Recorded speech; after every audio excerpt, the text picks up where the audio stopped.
రక్షకుడైన యేసుక్రీస్తు వారి అతి శ్రేష్టమైన నామమున మహిమ కలుగును గాక. రెండు చేతుల పైకి దేవునికి స్తోత్రం చెప్తాం. హల్లెలూయా, హల్లెలూయా, హల్లెలూయా. చాలా సంతోషం. దేవుని మహాకృప ఈ జనవరి నెల 3వ ఆదివారపు ఆరాధన కార్యక్రమానికి పరిశుద్ధాత్మ దేవుడు మనందరినీ కూడా మరి ఈ విధంగా నడిపించారు. కొద్ది నిమిషాలు దేవుని యొక్క వాక్యాన్ని మనం విందాం. యెషయా గ్రంథము పాత నిబంధన పాఠ పుస్తకంలో నుంచి యెషయా గ్రంథము 46వ అధ్యాయం 4వ వచనం, 608వ పేజీ నంబరు. యెషయా గ్రంథం 46:4. యెషయా 46:4. ముదిమి వచ్చు వరకు నిన్ను ఎత్తుకున్నవాడును నేనే, తల వెంట్రుకలను మెరియు వరకు నిన్ను ఎత్తుకున్నవాడును నేనే, నేనే చేసి ఉన్నాను. శంక పెట్టుకున్నవాడును నేనే, నిన్ను ఎత్తుకొనుచు రక్షించువాడును నేనే. చాలండి. చదవబడిన వాక్యాన్ని మనం ఒక పర్యాయము ఆగి ఆలోచిస్తే, ప్రవక్త గ్రంథకర్త అయిన యెషయా ఈ మాటలు రాస్తున్నాడు. ఈ మాటల్లోని ఆంతర్యాన్ని మనం గమనించిన వారమైతే, పరిశుద్ధాత్మ దేవుడు ప్రవక్త ద్వారా రాయిస్తూ మనందరికీ తెలిసిన ఒక అనుభవాన్ని మన ముందు పెట్టాడు. 3 సార్లు ఇక్కడ మనం చదివితే ఎత్తుకునివాడును నేనే, నేనే నిన్ను ఎత్తుకునివాడును అనే మాటను మనం చూస్తున్నాం. మనందరికీ తెలుసు, మనందరం కూడా ఈ అనుభవం గుండా వెళ్ళిన వారమే. ఎవరిని వెతుకుంటాం అని ఒకవేళ నేను మీకు చెప్పనక్కర్లేదు. మనకు పుట్టిన బిడ్డలు, మన కుమారులకు కుమార్తెలకు పుట్టిన బిడ్డలు, ఇరుగు పొరుగు వారు ఓ సంవత్సరం నుండి ఒక 10 సంవత్సరాల లోపు ఉన్న బిడ్డల్ని మనం ఎత్తుకుంటాం. దాని తర్వాత ప్రియుడు ప్రియురాలు, అలాగే నెరిసిన వెంట్రుకలు కలిగిన వృద్ధులు వృద్ధాప్యములో ఇలా ఎత్తుకోవడం అని అందరూ చూస్తూ ఉంటాం. లేదా హాస్పిటల్ బెడ్డల మీద నడవలేని పరిస్థితిలో ఉన్నప్పుడు కూడా కొన్నిసార్లు ఎత్తుకోవడం మనం చూస్తాం. ఎందుకు ఎత్తుకుంటాం అని కనుక ప్రశ్నిస్తే, ఒకటి నడవలేక పరిస్థితి, అది చిన్నపిల్లలు కానీ వృద్ధులు కానీ. రెండవది ఎత్తుకోవడంలో ఒకటి నడవలేని తనం అయితే, రెండవది ప్రేమ. ప్రియుడు ప్రియురాల దగ్గరికి వస్తే ప్రేమ. మూడవది అది సహాయము కూడా అని మనం అర్థం చేసుకోవచ్చు. గ్రంథకర్త ఈరోజు మనతో ఏదో చెప్పాలి అని దేవుని హృదయాన్ని మన ముందు పెడుతూ ఇలా అంటున్నాడు. ఎప్పుడు వరకు ఎత్తుకుంటాడంట? ముదిమి వచ్చు వరకు అంటున్నాడు. మన దేవుడికి మనతో ఉన్న ఈ ఒక సంబంధం మనం గమనించవచ్చు. ఇక్కడ బాల్యము నుండి ముదిమి వచ్చు వృద్ధాప్యము వరకు మన దేవుడు మనల్ని ఎత్తుకుంటాడంట. అందుకని కొన్నిసార్లు మన దేవుడు ఎలా ఎత్తుకుంటాడు అంటే, మనం నడవలేని పరిస్థితి వచ్చినప్పుడు ఆయన చంకని ఎత్తుకొని మరీ ఎత్తుకుంటాడని. ఇంకా మనం చూస్తే ఎందుకు ఎత్తుకుంటాడంటే, నిన్ను చేశానని, లేదా నేను కన్నానని, ఇలాంటి పదాలు మనం చూస్తూ ఉంటాం. ఈరోజు మన అంశము ఈపాటికి మీకు అర్థమై ఉంటుంది. నిన్నెత్తుకున్నవాడును నేనే అంటున్నాడు. మన దేవుడు కూడా మనల్ని ఎత్తుకోవాలని ఆశపడుతున్నాడు. ఓ తల్లో, ఓ చెల్లో, ఓ బంధువులో, ఇరుగు పొరుగు వారు ఎత్తుకున్నారు అంటే అది చిన్నపిల్లలనో లేదా ఇంకోటో మనం తెలుసుకోవచ్చు. కానీ మన దేవునికి మనల్ని ఎత్తుకోవాలని ఉంది. దాని కింద వచనాల్లో అంటున్నాడు కదా, ఎందుకు ఎత్తుకోవాలంటే నేను చేసి ఉన్నాను అందుకని సంఖ్య పెట్టుకున్నాను. నేను ఎందుకు ఎత్తుకుంటున్నానంటే నేను రక్షించడానికే ఎత్తుకుంటున్నాను అంటున్నా. బైబిల్ గ్రంథంలో నేను ఒక వ్యక్తి అనుభవాన్ని నేను చూశాను. ఒకసారి ఆ మాట చదివితే మీకు అర్థమవుతుంది. సమూయేలు 2వ గ్రంథము 4వ అధ్యాయం 4వ వచనాన్ని మనం చదువుకుందాం. 4:4. సమూయేలు 2వ గ్రంథం 4:4.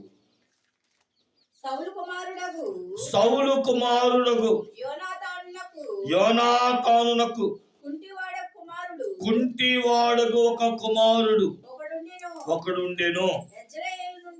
ఇజ్రాయేలు నుండి సౌలును గూర్చియు యోనాతాను గూర్చియు వర్తమానం వచ్చినప్పుడు వాడు 5 ఏండ్ల వాడు. వాని దాది వానిని ఎత్తుకొని పరుగున పారిపోగా వాడు పడి కుంటివాడాయను. వాని పేరు మెఫీబోషెతు. సౌలు కుమారుడైన యోనాతాను కుమారుడు మెఫీబోషెతును గురించి దేవుడు మాట్లాడుతున్నాడు. ఏమండి, ఇజ్రాయేలు అనే ఒక వాడు సౌలు మీదకి యుద్ధానికి వచ్చినప్పుడు ఫిలిస్తీన్లో సౌలును యోనాతానుని చంపివేస్తారు ఫిలిస్తీన్లు. ఒరే, రాజ్యాన్నిలో ఉన్న రాజుని గెలిచాం, రాజు కొడుకుని గెలిచాం, యువరాజులు ఎవరైనా ఉన్నారేమోనని చెప్పి వెళతేనంటండి ఆ యువరాజులలో కొంతమందిని చంపుతూ ఉండగా ఒక దాది యోనాతాను కుమారుడైన ఒకడిని 5 ఏండ్ల వాడైన మెఫీబోషెతును కాపాడాలి అనుకుంది. చిన్నప్పటి నుంచి వీడికి నేనే దాదీగా పెరిగాను, తల్లిలాగా నేను పెంచాను, కాబట్టి వీడినైనా బ్రతికించుకోవాలి, కత్తి వాత పడకుండా చావకుండా బ్రతికించుకోవాలని ఒక ఆమంట ఈ మెఫీబోషెతు అనే వాడిని ఎత్తుకొని పరిగెత్తిందంట. ఆ పరిగెత్తిన క్రమములో ఈ పిల్లోడు బరువు ఎక్కువయ్యాడో, నడవలేక తుళ్ళు పడిందో, కింద పడిపోయింది. ఈ కింద పడిపోయిన క్రమంలోనట ఈ 5 ఏండ్ల బాబుకి ఏం జరిగిందయ్యా అంటే కాలు ఇరిగి, అది బాగు చేయిద్దామంటే శత్రువుల దగ్గర నుంచి బాగు చేయించలేకపోయే సమయానికంట ఆ కాలు కుంటితనంగా మారిపోయిందంట. ఎందుకు ఈ వాక్యం నేను చదివించానంటే, కొంతమంది మనుషులు ఎత్తుకోవడానికి ప్రయత్నిస్తారు. మనుషులు ఎత్తుకుంటే అవిటివారుగానో కుంటివారుగానో మనల్ని మారుస్తారు. మనుషులు ఎత్తుకుంటే, నేను ఈ మధ్యన నిన్న ఒక రీల్ చూస్తూ ఉంటే ఒక పాప గురించి పాకిస్తాన్లో జరిగిన విషయం. అన్నయ్య లేదా ఇంకెవరో ఆ పాపని ఎత్తుకున్నాడంట. 10 సంవత్సరాల పాపని ఎత్తుకుంటే ఎత్తుకోలేక పడేసాడంట. పడేసేటప్పటికి ఈ కింద పడుతున్నప్పుడు ఈ మెడలో ఇలా అయిపోయింది. ఆ పాపని బాగు చేయించలేక తల్లిదండ్రులు వదిలేస్తే ఆ పాప మెడలో ఇలా అయిపోయి ఉంది.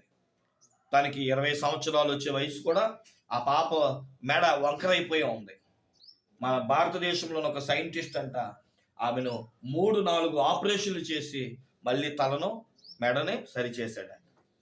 అప్పుడు నాకు అనిపించింది, కొంతమంది ఎత్తుకుంటే, మనుషులు మనల్ని ఎత్తుకుంటే, మనుషులు మనం చూడాలనుకుంటే, మనలో ఏదైనా ఒక లోపాన్నో మన మీద భారాన్నో కలిగించి మనల్ని ఏదో ఒక విధంగా పాడు చేస్తారేమో. కానీ నా దేవుడు స్వయంగా చెప్తున్న మాట, ఈరోజు మనందరితో చెప్తున్న మాట ఏం తెలుసా? నేను నిన్ను ఎత్తుకుంటాను. దేవునికి స్తోత్రం చెప్పండి. హల్లెలూయా. ప్రభువా, నువ్వు ఎత్తుకుంటావు అని బానే ఉంది, నన్ను ఎందుకు ఎత్తుకుంటావు? బైబిల్ గ్రంథంలో దేవుడు అంటూ కొంతమంది ఎత్తుకున్నాడు. ఎందుకు దేవుడు ఎత్తుకున్నాడో కొన్ని విషయాలు మీ ముందు పెట్టి నేను ముగించేస్తాను. చూడండి ప్రియమైన దేవుని బిడ్డలారా, కీర్తన గ్రంథం 91వ కీర్తన. మనందరికీ 91వ కీర్తన తెలుసు. ప్రతి రాత్రి చక్కగా పడుకునేటప్పుడు కూడా చాలాసార్లు మహోన్నతుల చాటు నివసించేవాడు, సర్వశక్తి నీడ విశ్రమించేవాడు అని మనం చాలాసార్లు ఈ కీర్తనను చూడకుండా కూడా నేర్చుకుంటాం. ఇక్కడ బైబిల్ చెబుతుంది, 12వ వచనం చదువుదాం. నీ పాదములకు రాయి తగలకుండా వారు నిన్ను తమ చేతుల మీద ఎత్తి పట్టుకొందురు. ఇక్కడ మన దేవుడు ఎక్కడ ఎత్తుకుంటాడు అంటే చేతుల మీద ఎత్తుకుంటాడంట. ఒకవేళ అడిగారు అనుకోండి, ప్రభువా ఎందుకు నన్ను చేతుల మీద ఎత్తుకున్నావు అని అంటే, అబ్బాయి ఎత్తుకోవడానికి గల ఒక ఉద్దేశం ఏంటో తెలుసా? నీ పాదములకు రాయి తగలకూడదని. దేవునికి స్తోత్రం చెప్పండి. హల్లెలూయా. పాదము అనగా జీవితము, రాయి అనగా శ్రమ. క్రైస్తవ జీవితములో మన దేవుడు ఎందుకు నిన్ను ఎత్తుకోవడానికి ఇష్టపడుతున్నాడు అంటే, నువ్వెక్కడ జీవితములో దెబ్బ తినకూడదని, జీవిత పయనములో నిరుత్సాహ పరిస్థితిలోనికి రాకూడదని. ఇంకో బైబిల్లో మాట ఉంటుంది, జికట గల దొంగ ఊబిలో నుండి నాశనకరమైన గుంటలో నుండి, జిగటకరమైన ఊబిలో నుండి ఆయన నేను ఎత్తుకుంటాడంట. అలాగే బండ మీద కాలు జారకుండా, కీర్తన గ్రంథం 73:2 మనం చూస్తాం. కాలు జారే చోట్లు ఉన్నాయంటే కొన్ని చోట్ల. ఏం జారేయండి చూడండి, కొన్నిసార్లు వర్షం పడిన బండలే కానీ, లేదంటే కాలువల దగ్గర, బోర్ల దగ్గర కొన్ని నాచు బండలు ఉంటాయి. కొన్నిసార్లు అది నాచు కనబడదు.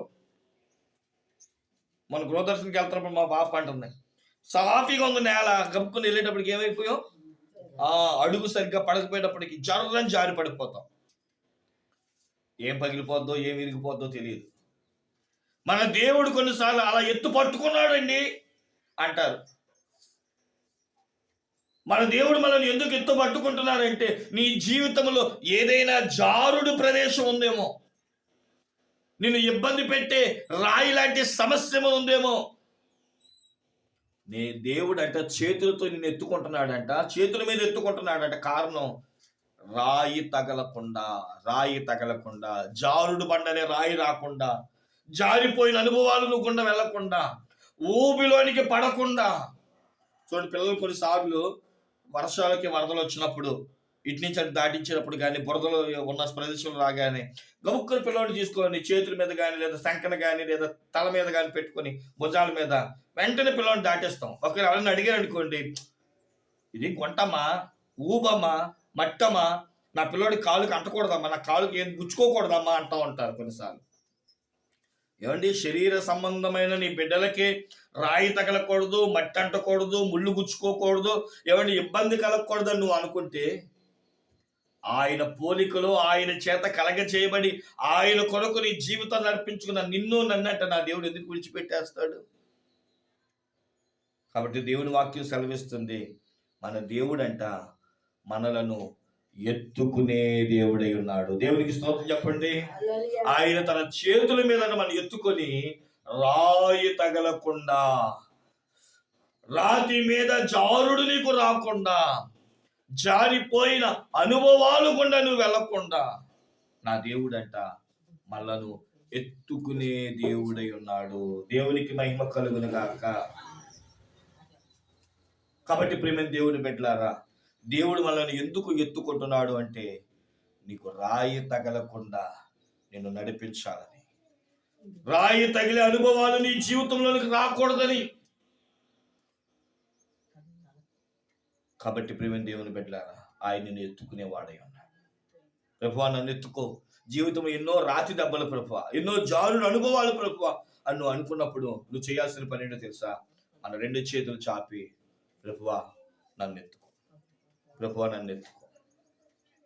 కాబట్టి మన దేవుడు అంటున్నాడు, రాయి తగలకుండా. ఈ సంవత్సరం ఈ జనవరి మాసములోనే దేవుడు నీకు మాటిస్తున్నాడు, ఇది ఒక వాగ్దానం.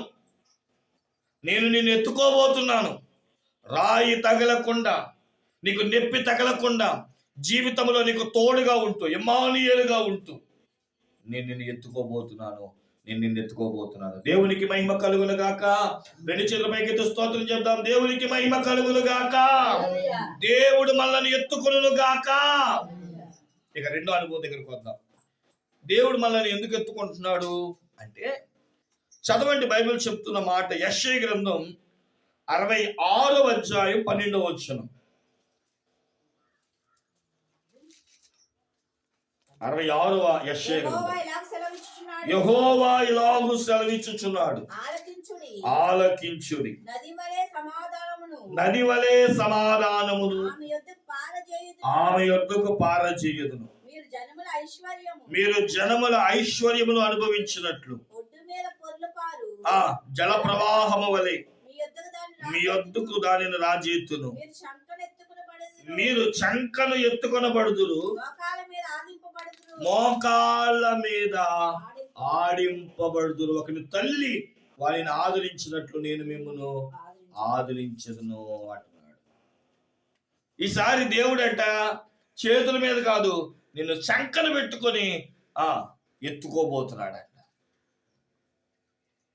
ప్రభువా నన్ను ఎందుకు చంకనెత్తుకున్నావు అని ఒకవేళ నువ్వు అడిగితే ఆయన చెప్పే జవాబు ఏంటో తెలుసా? చూడండి, కొన్నిసార్లు పిల్లలు మారం చేసిన, కొన్నిసార్లు పిల్లలు ఏడుస్తున్నా మనం ఏం చేస్తామంటే చంకన పెట్టుకొని గోరుముద్దలు తినిపించిన ఏం చేస్తాం? చంకన పెట్టుకొని గోరుముద్దలు తినిపిస్తూ అదిగదిగో కాకు చూడు, అదిగదిగో చందమామ చూడు, ఇదిగో ఈ మామ చూడు, ఇదిగో ఈ ఎలమ్మ చూడు, ఇదిగో ఈవిని చూడు అంటూ మనం ఏం చేస్తాం? పిల్లల్ని ఆడిస్తూ. ఇక్కడ ఇంకా చక్కని మాట రాయబడిందంట, నిన్నంట దేవుడు చంకన పెట్టుకున్న నువ్వు ఏడుస్తున్నావు అని చెప్పంట. దేవుడంట కాళ్ళు మీద ఆడిస్తున్నాడంట. ఇప్పుడు ఆడిచ్చారా? నేను నా కొడుకుని గుర్రమాట ఆడిచ్చా. 2 కాళ్ళ మీద గుర్తుందా మీకు? 2 కాళ్ళ మీద పెట్టుకొని పడుకొని ఆడించే అనుభవాలన్నమాట. అలాగే కొన్నిసార్లు ఇంకా ఆడిస్తూ ఉంటాం. స్నానం చేయించేటప్పుడు అమ్మమ్మల్ని ఎక్కువ చూస్తూ ఉంటారు. నాయనమ్మలు కానీ అమ్మమ్మలు కానీ అవన్నీ కాలు మీద వేసుకొని పిల్లోడిని చక్కగా ఆడిస్తూ ఉగ్గు బాలు పోయిస్తూ కొన్నిసార్లు కాలు మీద వేసుకొని స్నానం కూడా కాలు మీద పెట్టి ఆడిస్తూ వీళ్ళు ఆడుకుంటూ చక్కగా చేస్తూ ఉంటారు. అదొక అనుభవం. అంటే చంకన దేవుడు ఎందుకు పెట్టుకున్నాడు అంటే నిన్ను ఆడించడానికి. ఏడుస్తున్న మన జీవితంలో ఆదరణ లేని జీవితం. అందుకన్నాడు ఒక తల్లి నిన్ను ఆదరించినట్లు. మన దేవుడు ఎత్తుకోవడం దేనికయ్యా అంటే, నిన్ను ఆడించాల్సిన పరిస్థితి దేనికయ్యా అంటే ఆదరణ కొరకు. ఇదే యెషయా గ్రంథంలో బైబిల్లో చక్కగా ఒక మాట రాయబడింది. యెషయా గ్రంథం 54:10 అనుకుంటా. చూడండి మాట.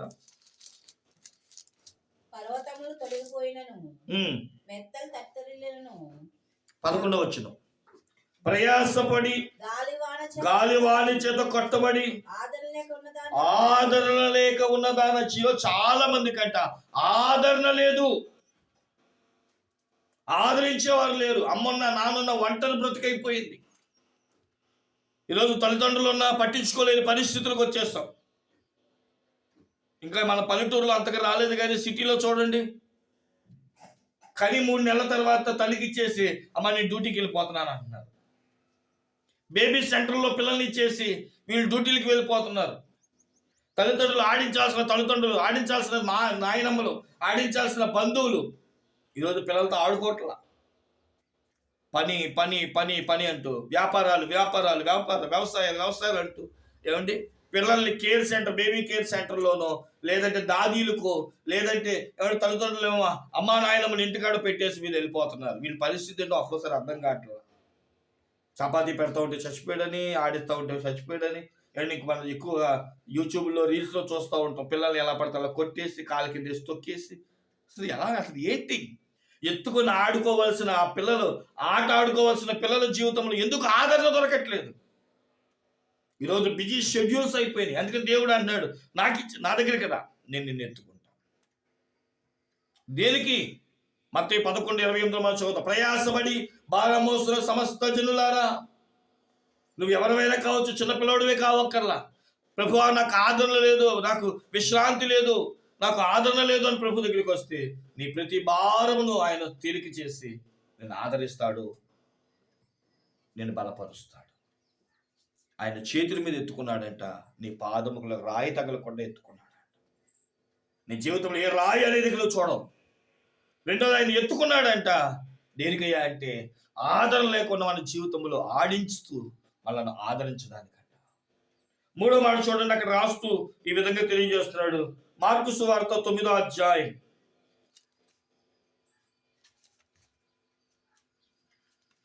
33 నుంచి 36 వచనాలు మనం చదివితే,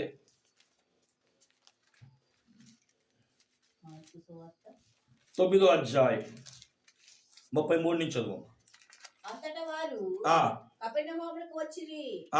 వారు ఎవడు గొప్పవాడిని మార్గంలో ఒకరినొకడు వాదించారు కనుక ఆయన ఇంటున్నప్పుడు మార్గంన మీరు ఒకరినొకరు దేని గురించి వాదించుంటారని వారిని అడుగుగా వారు ఊరుకుండిరి.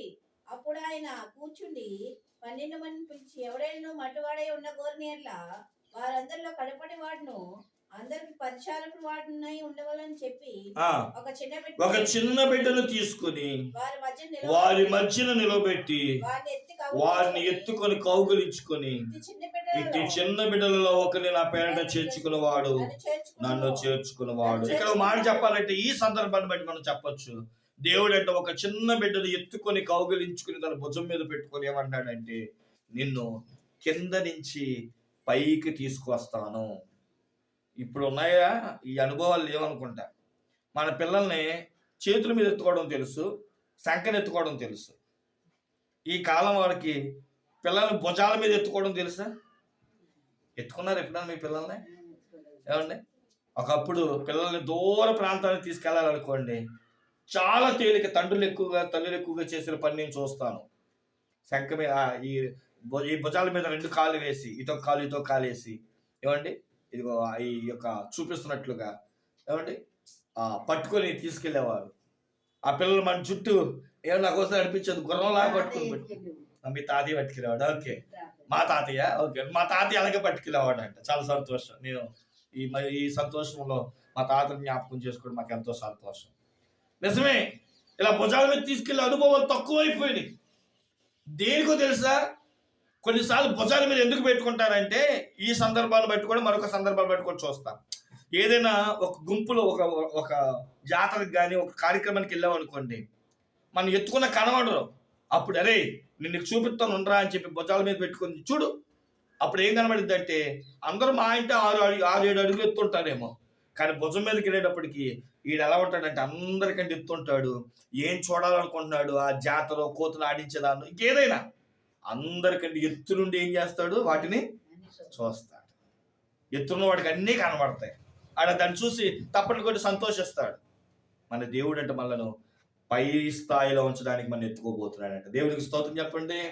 కింద ఉంటే నువ్వు అందమని, కింద ఉంటే నీకు కనబడదని, కింద ఉంటే నీకు అదేదో తెలియదని దేవుడు అంటే భుజస్కంధాల మీద పెట్టుకొని అందరికంటే గొప్పవాడు. ఒకసారి బైబిల్ చెప్తుంది, 12 మంది శిష్యులు అంట యేసయ్య దగ్గర నేను గొప్పవాడిని అనుకుంటా ఉంటే యేసయ్య అన్నాడంట, చిన్న బిడ్డ మనసు ఎవరికైతే ఉంటుందో ఆ బిడ్డను ఎత్తుకొని చూపిస్తూ, ఇలా ఉన్నవాడిదే, ఇలా ఎత్తుకునేవాడిదే, ఇలా నేను ఎత్తుకుంటే ఇదిగో నేను గొప్పవాడిని చేయబోతున్నాను, అందరికంటే గొప్పవాడు అవుతాడని బైబిల్ చెప్తుంది.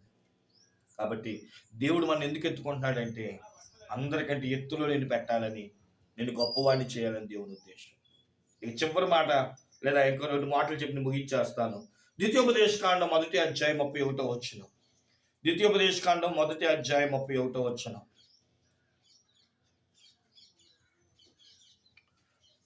ద్వితీయోపదేశకాండం 1వ అధ్యాయం 31వ వచనం.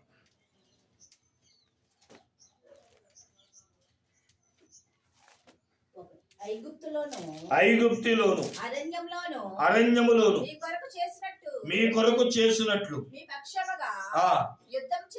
ఓకే, మీరు ఈ చోటుకు చేరు వరకు మీరు వచ్చిన మార్గములోను మనుష్యుడు తన కుమారుని ఎత్తుకున్నట్లు మీ దేవుడైన యెహోవా మిమ్మల్ని ఎత్తుకొని వచ్చిన సంగతి. దేవుడంట మన దూరం తీసుకెళ్లాలనుకుంటున్నాడంట. ఇంకా బాగా చెప్పాలంటే ఏమండి, ఇక్కడి నుంచి మనం పెదపాడు వెళ్ళాలి, ఆటోలు దొరకలా. వెంటనే తండ్రి ఏం చేస్తాడంటే, నిన్న చూసాను నేను ఒక కుటుంబంలో, ఆ తండ్రి పెదపాడు నుంచి వెంకటాపురం వెళ్ళాలంట 2 కిలోమీటర్లు. వెంటనే చేసిన పని ఏంటో తెలుసా, తన కొడుకుని మెళ్ళ మీద ఎక్కించుకొని తీసుకెళ్ళిపోయాడు, నడుచుకుంటూ వెళ్ళిపోయాడు. అప్పుడు అనిపించింది, తన కొడుకేమో నడిచి కాళ్ళు నొప్పి పడుతున్నాయి నాన్న అనగానే సంకలు ఎత్తుకున్నాడు. నీకు సంక నొప్పి వచ్చింది అనుకుంటా, అరే నీకు వద్దు నాకు వద్దు బాధ, కాబట్టి మన ఇద్దరం బాధ లేకుండా వెళ్ళిపోవాలంటే ఏది కరెక్ట్ ప్లేసు? నువ్వు నా యొక్క భుజాల మీద ఎక్కి కూర్చో, లేదంటే నా శంఖ మీద ఎక్కి కూర్చో. భుజాల మీదకి ఎక్కి కూర్చున్న రోజులు కూడా ఉన్నాయి. భుజాల మీద మోసిన అనుభవాలు ఉంటాయి, శంఖని మోసిన అనుభవాలు ఉంటాయి, మెళ్ళ మోసిన అనుభవాలు ఉంటాయి. దేవుడు ఈరోజు ఎన్ని అనుభవాలు చెప్తున్నాడు. ఒకటేంటంట, చేతి మీద ఎత్తుకున్నాడు, పాదములకు రాయి తగలదంట. శంఖని ఎత్తుకున్నాడంట, నిన్ను ఆదరిస్తూ నేను ఆడించడానికంట. అలాగే భుజాల మీద ఎత్తుకున్నాడంట, ఎత్తైన ప్లేస్ని చూపించడానికంట. ఇప్పుడేమో మెళ్ళ మీద ఎక్కించుకొని నేను గమ్యం చేర్చాలని ఎక్కువగా నేను యానాదుల్ని ఇప్పుడు చూస్తూ ఉంటాను నేను మా వీరంగొండ ప్రాంతాల్లో. ఎందుకంటే పెదపాటు వీరంగొండ ఒకసారి ఆటోలు అయినప్పుడు ఈ యానాదులు కొంచెం తక్కువ జాతి వారంటే, ఇప్పుడు మన వాళ్ళు లేరు కాబట్టి అది చెప్తున్నాను. వాళ్ళు కుదిరితే ఈ సంకల మీద, లేదంటే ఈ భుజాల మీద, లేదంటే ఈ మెళ్ళ మీద ఎక్కించుకొని నడుచుకుంటూ వెళ్ళిపోతారండి. చాలా సంతోషం అనిపించింది. మన పిల్లల్ని గమ్యానికి చేర్చాలంటే మరొక అనుభవం ఏంటో తెలుసా?